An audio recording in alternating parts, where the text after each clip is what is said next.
Daniel was like a miracle, and just to be pregnant with him was just the most wonderful experience. Ray had wanted a sibling since she could speak, really. She was asking us for a sibling, but we were delighted to be pregnant with Daniel, and everything seemed to be going well with the pregnancy. Everything was fine, and it was only at our 20-week scan then that we were confronted with the reality that that Daniel was developing differently than expected, which you can imagine is a huge shock.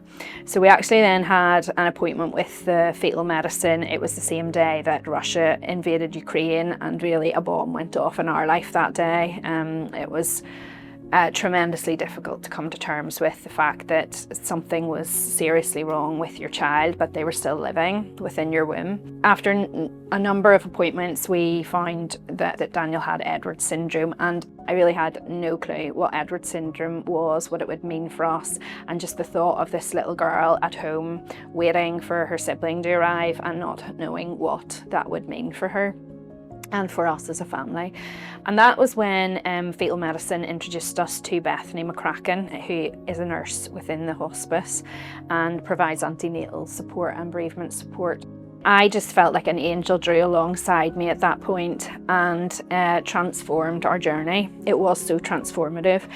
She was able to explain to us what this condition would mean for Daniel, and there are so many uncertainties because really we do know that children with Edwards syndrome don't have long lives, but they do have lives, and it's difficult to know how long that will be or what that will look like. Bethany was able to reassure us that, Daniel could have quality of life, and through the support of the hospice.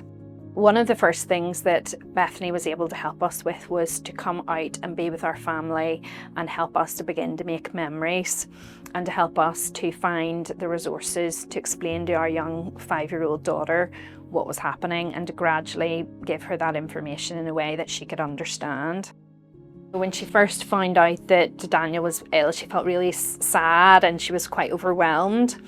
And then when she heard about going to the hospice, she was nervous. She didn't know what it was going to mean or what it would be like. But then when she said when she arrived at the hospice, her little eyes light up and she just said, "I was so happy that Daniel was being cared for."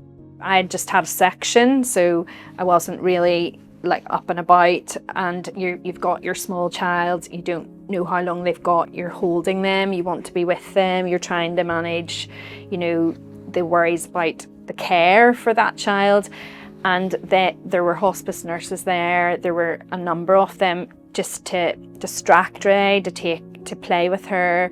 And for a child, she was very much present with her brother and very much present in the grief and the emotions of it all, but they can't stay in there all the time. They need to have those distractions, those moments of respite.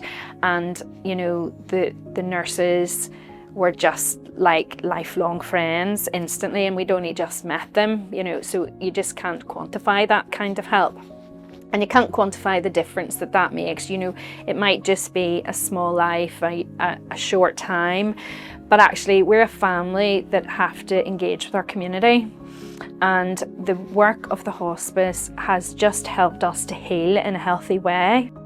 After Daniel had died and we had gone home and he was buried and we went through all of that, there was no break in the care.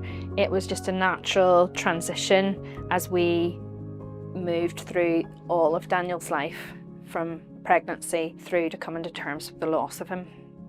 Life isn't really measured in the length of it, but in the quality of it, and the quality of the love and the relationships. And I would just say that the hospice just represents that life is valuable, and that it isn't about what you do, it's about who you are and how you live it and the experience that you have of this life. So very, very grateful to the hospice for that.